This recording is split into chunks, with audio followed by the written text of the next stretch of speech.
ISIS its whole entire life? What? Hold on, hold on, hold on. Seriously. Well, have a listen for yourself. You tell the story about how you tried to find out what they call the Mossad when they deal with publicly? I thought it was a reasonable question, but the trouble is you can't pick up the phone book. There's no Langley in Israel that you can look up, CIA, or in our case, the Mossad. We thought we should ask, what shall we call it in English? You can translate the Hebrew words, as I said, Mossad is institute, but when they write a letter to their friends in the CIA or the British intelligence, what do they call themselves? It took a while. It was a matter of asking the Prime Minister's spokesman. The best you could do, because officially the Mossad is under the Prime Minister's office. And I think he sort of wondered why you want to know and all that, so we explained. And he came up with the Israeli Secret Intelligence Service. And if it were to have initials, it would be ISIS. Just simple words like that. Interestingly enough, kind of a British model. The British don't really like the names MI5 and MI6 for... Did you get that? ISIS. ISIS. Israeli Secret Intelligence Service. You fools. What? Now you're gonna tell me that this al-Baghdadi guy is an Arab leader of a caliphate? Come on. I'm sorry, but just sit down and shut your mouth, because you already know where I'm going to go with this. Yes, he is Jewish, and his name is Simon Elliott. Edward Snowden has already released documents proving that, and a French newspaper has already reported on this. But your Jewish masters in the U.S., especially your terrorist senator, John McCain, will not allow it to be publicized. And here is the same Jewish terrorist, Simon Elliott, masquerading as a leader of the Islamic Caliphate. And here he is hanging out with your Senator, John McCain, orchestrating and funding the new terrorist group. This is all nothing but a charade.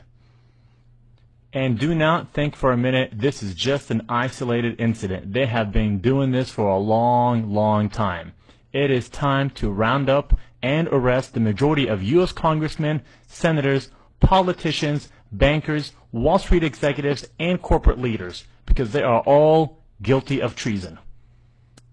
And in this next clip, I will show how the majority of the quote-unquote Muslim terrorist leaders are actually Jewish and are masquerading as leaders of some sort of radical group only to sell you the propaganda right here in the media in the United States.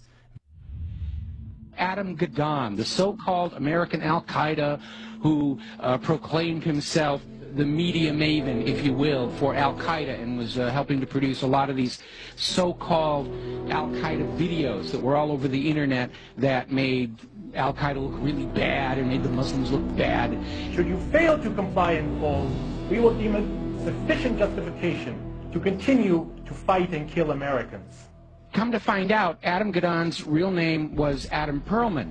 And not only was he, in fact, Jewish, he was the grandson of a member of the board of the Anti-Defamation League. And if you've been following the history of the Anti-Defamation League, you will find out they've been very much involved in covertly supporting a lot of these so-called American Nazi movements. In fact, all the way back, just about the time of World War II, there was this scandal where the head of the American Nazi Party, which had a total membership of like 6, and yet they were getting all this press, was arrested for embezzling from his sponsors, which turned out to be the ADL, so that kind of blew up in their faces. So anyway, we have Adam Perlman, and he's been going around saying, I'm Al-Qaeda, I'm Al-Qaeda, see, I got a turban on my head, I'm a terrible Muslim, gotta hate me, gotta be afraid of me, and of course everybody's laughing at him now because we all know who he is. Okay, so they have brought in the understudy, and there is a new American al-Qaeda named Yosef al-Khattab. Ooh, big scary name, and they've got a picture of him out there where he's holding all these guns and knives, and he's dressed up like a wannabe Rambo, and he's scowling at the camera, and he supposedly has this website with things in it, like pictures of the Statue of Liberty with an axe buried in the back of the head. I mean, very heavy-handed, very over-the-top. There was also a link to a puppet show mocking Danny Pearl's beheading. Take a look.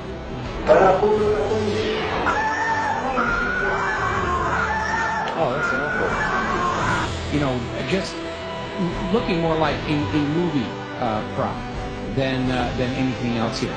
So, as it turns out this is another fake. His real name is Joseph Cohen. He's a 39-year-old New York City taxi driver, as you mentioned. He calls himself Yusef al-Qadal, but he was born Joseph Cohen here in America. He is a Jew. And he is another manufactured front to try and convince Americans that Al-Qaeda is actually here in the United States. And this is why we've got to be doing this, doing surveillance on the American people and reading their email and listening to their phone calls and all this stuff, because you never know when we're going to get into a situation with the American Al-Qaeda. And it's all a front. It's a fake. He's up there. He's there to try and create an enemy that doesn't really exist in order to justify the totalitarian treatment of the American people and to encourage us to go and attack them before they kill us. They're already here on the home front. We've got to go bomb those gosh darn Muslims, because they're infiltrating America, and they're ripping tags off of couch cushions, and they're causing global warming, and we've got to go and it's nonsense. It's all war propaganda. You guys need to listen to me very, very carefully, especially to the American audience. Your country is under attack, and it is not under attack